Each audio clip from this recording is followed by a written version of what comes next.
The Trespasser's Price. The sun was just beginning to peek over the rolling hills of Willow Creek when Ethan Caldwell started his day. It was March 9th, 2025, and the air carried that crisp, early spring bite that made every breath feel sharp and alive. Ethan pulled on his weathered boots, the soles caked with years of dirt from the land his family had worked for 3 generations. His farm wasn't much by city standards. 80 acres of pasture, a modest barn, and a farmhouse that creaked with every gust of wind, but it was his. Every fence post, every blade of grass, every stubborn root he'd yanked from the soil, it all belonged to him, and he'd be damned if anyone took that away. He trudged across the dew-soaked yard toward the barn, his mind already ticking through the morning's chores. Feed the cows, check the chickens, maybe mend that sagging stretch of fence near the creek before the calves got any bright ideas about wandering off. If he was lucky, he'd steal a few quiet minutes with a cup of coffee on the porch, watching the world wake up. It was a simple routine, one he'd followed since he was old enough to carry a bucket, and he liked it that way. But the moment he reached the barn and yanked open the heavy wooden doors, that routine shattered like a dropped glass. Ethan froze, his hand still gripping the splintered handle, as his eyes locked onto something that didn't belong. Sitting smack in the middle of his barn, right where his tractor should have been, was a gleaming silver luxury car. Its chrome rims caught the soft morning light filtering through the cracks in the walls, throwing little flecks of shine across the hay-strewn floor. The car was pristine, all sleek curves and polished metal, the kind of thing you'd see in a showroom, not a dusty old barn surrounded by cow pies and rusting tools. For a heartbeat, Ethan thought he'd lost his mind. Maybe he'd wandered onto someone else's property in a sleep-deprived haze. But no, this was his barn, his land, his sanctuary. And that car? It sure as hell wasn't his. What in the ever-loving, he muttered, stepping closer, his boots crunching on the straw. The closer he got, the more absurd it felt. This wasn't some beat-up jalopy someone might have ditched after breaking down. This was a high-end machine, probably worth more than his entire year's harvest. Confusion curdled into irritation as he circled it, looking for answers. Who'd left it here? Why? That's when he saw it. A piece of paper taped to the windshield, flapping slightly in the draft from the open doors. Big, looping handwriting sprawled across it, bold as brass. Ethan ripped it off and read aloud, his voice tight with disbelief. "I'll be back when I feel like it. Keep your dirty hands off my car." He blinked, reread it, then crumpled the note in his fist as a slow, simmering anger ignited in his chest. Who the hell had the gall to park their fancy ride in his barn and leave a note like he was some hired lackey? This wasn't a public lot. This was his property, and he wasn't about to let some stranger waltz in and claim it like they owned the deed. The handwriting nagged at him, though. Something about those exaggerated curls felt familiar. And then it hit him like a slap to the face. There was only one person in Willow Creek with this level of entitlement, the kind of arrogance that'd make them treat a farmer's barn like their personal garage. Lydia Voss. Everyone in town knew Lydia. She was the sort of woman who'd cut in line at the general store and act like she hadn't heard the grumbles behind her. The kind who'd throw a tantrum if the diner ran out of her precious almond milk and demand to speak to the owner, like she didn't already own half the businesses on Main Street. Lydia and her husband, Miles, lived in a gaudy 3-story monstrosity on the edge of town, a house that screamed money in a community of calloused hands and modest means. And now, apparently, she thought she could extend her empire into Ethan's barn. He whipped out his phone, his thumb jabbing at the screen as he scrolled to her number. He'd gotten it years ago when she'd tried to buy a stretch of his land for some half-baked development project. He'd told her no then, and he was about to tell her a whole lot more now. The line rang once, twice, 3 times before she finally picked up, her voice dripping with irritation like he was the one interrupting her day. "What do you want, Ethan?" she sighed, long and dramatic. "What do I want?" he repeated, his grip tightening on the phone. "Lydia, did you seriously park your damn car in my barn?" "Oh, that." She let out a fake little laugh, the kind people use when they're caught red-handed but don't want to admit it. "Yeah, I was in a rush. I'll grab it when I get back." "When you get back?" His voice rose, incredulous. "Back from where?" "I'm at a spa retreat," she said, stretching the word spa like it was a sacred hymn. "You know, self-care? Not that you'd understand, with all your mud and cows. I'll come for it when I'm relaxed. Ethan sucked in a breath through his nose, trying to keep his temper from boiling over. Lydia, my barn isn't a parking lot. You need to move your car. Now. She sighed again, louder this time, like he was a child throwing a tantrum. Ethan, sweetie, let's be reasonable. It's just a car in a barn. It's not like you were using it for anything important. His jaw clenched so hard his teeth ached. That's not the point, and you know it.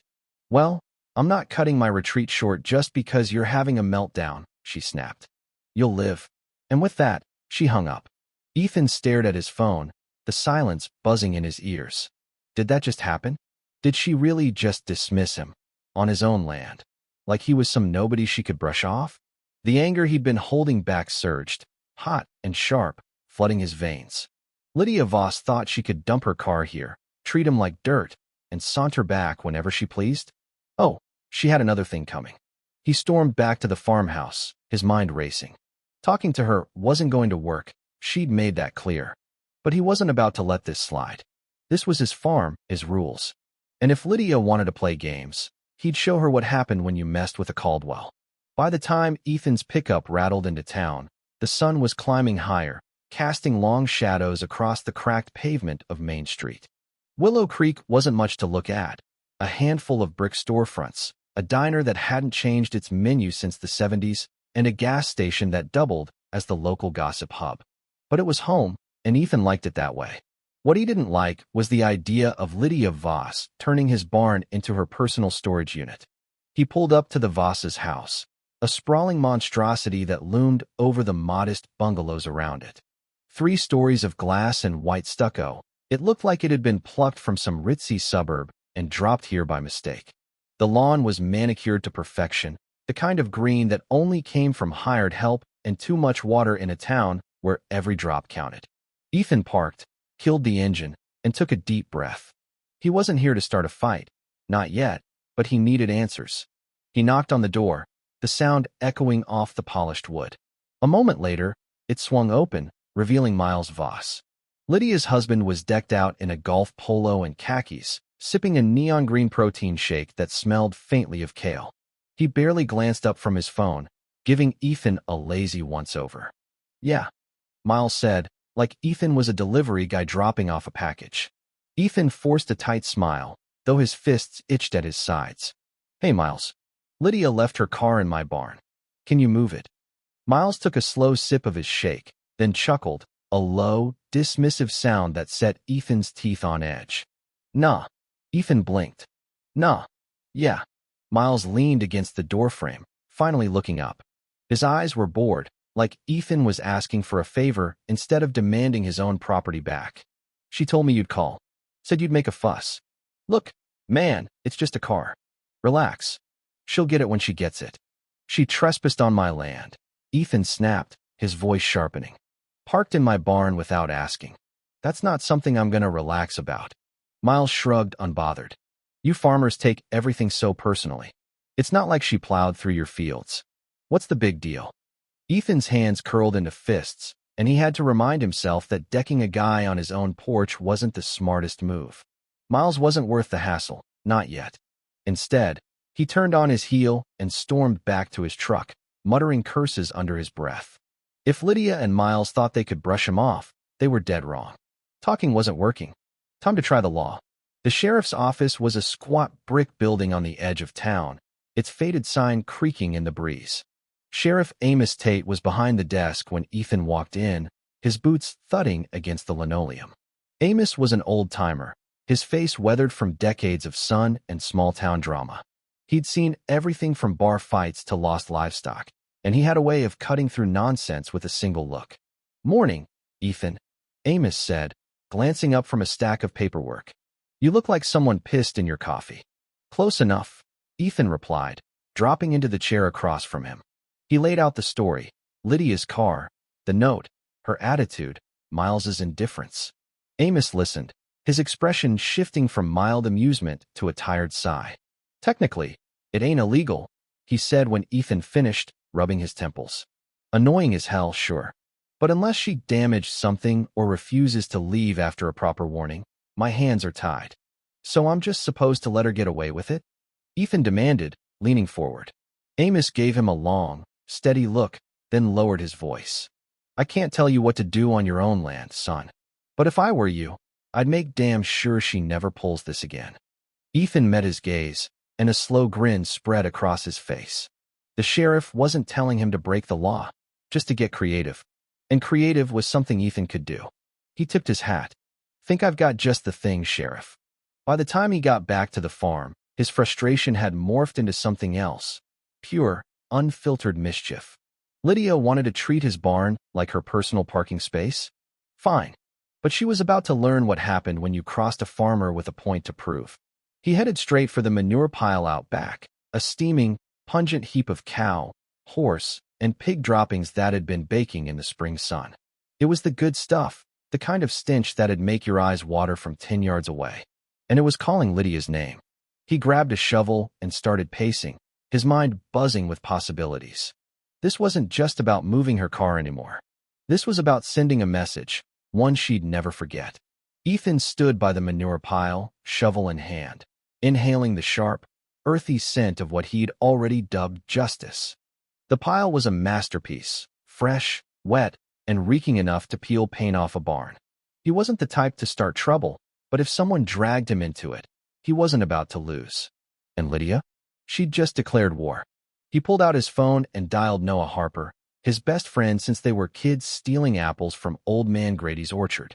Noah picked up on the second ring, his voice crackling with amusement. You sound way too chipper for a guy who just got screwed over. Oh, I am, Ethan said, grinning as he tossed a shovelful of manure into a wheelbarrow. Because I've got a plan. You in? Always, Noah replied without hesitation. What's the play? Get over here and bring your shovel. We're giving Lydia Voss's car a farm makeover. An hour later, Noah's beat-up pickup rolled up the drive, kicking up dust as he parked. He hopped out, all lanky limbs and crooked grin, clapping Ethan on the back. Man, I don't even know the details, and I'm already in love with this. Ethan filled him in as they shoveled, the wheelbarrow groaning under the weight of each load. Noah's laughter rang out across the farm, loud and unrestrained. She left a note telling you to keep your hands off? And she thinks you're just going to wait around. Yep, Ethan said, grinning. Her mistake. Noah wiped a tear from his eye. This is going to be legendary. They wheeled the first load to the barn, pushing the doors wide to reveal Lydia's car. Noah let out a low whistle. She really thought she could leave this here without a fight, huh? Not for long, Ethan said, handing him a shovel. They got to work, and every scoop felt like a small victory. They started with the seats, wedging the doors open just enough to pack the leather interior with manure before sealing them shut with duct tape. Then the trunk, stuffed so full it barely latched. The air vents were the finishing touch, crammed with the stuff until Ethan was sure the AC would blast Lydia with a faceful of farm-fresh payback. They were sweaty, stinking, and grinning like fools by the time they stepped back to admire their work. It's beautiful, Noah said, hands on his hips. A damn work of art, Ethan agreed. But as he reached for another shovelful, just to be thorough, something caught his eye. A brown envelope peeked out from under the passenger seat. Curiosity tugged at him, and he leaned in, careful not to smear himself with their handiwork. He pulled it out and flipped it open, his stomach dropping as he saw what was inside. A thick stack of cash, at least 10 grand by his guess. Noah peered over his shoulder. Holy, where'd that come from? No idea, Ethan muttered, reaching back in. His fingers brushed a second document, and when he pulled it out, his blood ran cold. It was an eviction notice, official-looking, stamped in bold red letters, with his name on it. And Lydia's. He stared, his mind spinning. This wasn't just Lydia being her usual obnoxious self. She was trying to take his farm. How? He didn't know. Some legal loophole, some backroom deal. But the proof was right here in his hands. Noah whistled low. That which was planning to steal your land. Looks like it, Ethan said, his voice tight. She parked here to mark her territory. Act like she already owned it. A cold, steady anger settled in his chest. This wasn't personal anymore. It was war. He shoved the envelope into his pocket. Change of plans. Noah raised an eyebrow. Oh, we finished this, Ethan said, gesturing to the car. But then we make sure she pays for more than a ruined interior. Noah's grin widened. I like where this is going. They worked twice as fast now, fueled by the new stakes. When they were done, the car was a rolling biohazard, no clean inch left. Ethan stepped back, snapping photos of the mess and the documents. Then he texted Sheriff Tate, "Got something you'll want to see. Stop by when you can." Amos replied quick, "Be there in an hour." "Perfect," Ethan said, tossing his shovel aside. Now we wait. Noah cracked open a beer from the cooler he'd brought. "And maybe enjoy the show." Ethan chuckled. "Oh, absolutely." The sun was dipping below the horizon, painting the sky in streaks of orange and purple, when a high-pitched screech shattered the evening calm. Ethan didn't need to turn around to know who it was. Lydia Voss had arrived. Her tires skidded on the dirt road, kicking up a cloud of dust as she slammed on the brakes just shy of the barn. Even in the fading light, Ethan could see her face twist, first confusion, then raw, unfiltered rage as she spotted her car. He leaned against the fence, arms crossed, while Noah sipped his beer, barely hiding his grin. Lydia sat there for a moment, staring at the manure cake disaster. Then, like a switch flipped, she threw open the door of her second luxury car, because of course she had a spare, and stormed toward them. Her heels sank into the dirt with every furious step, her blonde hair bouncing like a storm cloud. "What the hell is this?" she screeched, her voice so shrill it could have cracked glass. Ethan took a slow breath before answering. "Oh, you mean your car? The one you parked on my land without permission? Figured I'd give it that authentic farm experience you seem to want." Her face turned a shade of red Ethan hadn't thought possible. You filled my car with manure?" Noah took a casual sip. "Oh yeah, only the freshest batch. Nothing but the best for you, Lydia." She let out a sound, half shriek, half growl, and jabbed a manicured finger at Ethan's chest. "You're cleaning that out right now and paying for the damage, or I'll sue you for every dime you've got." Ethan laughed, a real, deep laugh that only made her madder. "Oh, I don't think so. See, you trespassed. Left your car here like I'm your damn valet. And let's not forget," he pulled the envelope from his pocket and waved it in her face. "You were planning to steal my farm." Her eyes went wide, panic flashing across her features. "Where did you get that?" "From your car," he said, smirking. "Funny how things work out." She lunged for it, but Ethan stepped back, holding it high. "You had no right to go through my things," she shrieked. "You had no right to park on my land," he shot back. Before she could fire off another comeback, headlights bounced up the road. Sheriff Tate's truck rolled to a stop, and he stepped out, taking one look at the scene and letting out a low whistle. "Well, damn. That's a shame." Lydia spun toward him, arms flailing. "Arrest him. He vandalized my car. Destroyed my property."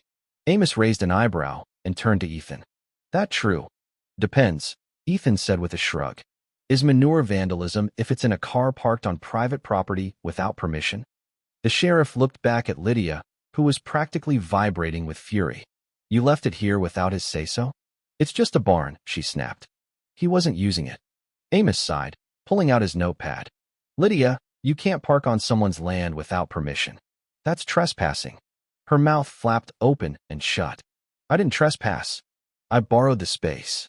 "That's not how it works," Amos said, his tone flat. "Now, what's this about an eviction notice?" Ethan handed over the documents. Amos scanned them, his face hardening. "Lydia, why's your name on a plan to seize Ethan's farm?" She backpedaled, eyes darting. "It's a misunderstanding. I was just exploring opportunities." Noah snorted. "Opportunities? That's what we're calling fraud now." "I own half this town," she snapped. "I was investing." Amos didn't buy it. "Looks more like strong-arming to me. We're past misunderstandings here." Lydia huffed, crossing her arms. "Fine. I'll move my car. But he owes me for the damage." The sheriff gave her a deadpan stare. "Actually, you owe him for trespassing." Her jaw dropped. "You can't be serious." "I can write you up," Amos said, tapping his notepad. "Or we call it even and you walk away." She glared, nostrils flaring, but she wasn't dumb enough to push it further. "Fine," she spat. "But I'll tell everyone in town about this." Ethan smiled. "Oh, I hope you do. I've got pictures. Love to show him off." "You what?" Her eyes bulged. Noah waved his phone. "Got some great shots. Might post them online." Lydia let out a strangled scream, spun on her heel, and stomped back to her car. I'll never do business with this farm again. Good riddance, Noah called after her. With one last screech, she peeled out, leaving dust and the faint whiff of her perfume behind. Amos shook his head. Should charge you for wasting good manure on her. Ethan grinned. Plenty more where that came from. The dust settled as Lydia's taillights vanished into the night. Ethan let out a long, satisfied sigh, the weight of the day lifting off his shoulders. The farm was safe, Lydia was gone, and justice had been served, farm-style. Amos lingered by his truck, eyeing the manure-filled car. Think she'll come back for it? Not anytime soon, Ethan said, chuckling. Probably hire someone to tow it. Smart move with the pictures, Amos said, tipping his hat. Keeps her honest. Or at least quiet, Noah added, cracking another beer. Amos drove off, leaving Ethan and Noah to wander back to the farmhouse. They settled on the porch, the night air cool and quiet save for the crickets. Ethan took a swig of his beer, staring out at the land his granddad had tilled, his dad had fenced, and he'd sworn to protect. Worth it? Noah asked, kicking his boots up on the railing. Every shovelful, Ethan said. She messed with the wrong guy. Noah laughed. Next time, we'll use the pig pen. Really give her something to scream about. Ethan grinned, already picturing it. If Lydia ever tried this again, he'd be ready. For now, though, the farm was his, the stars were out, and the beer was cold. That was enough.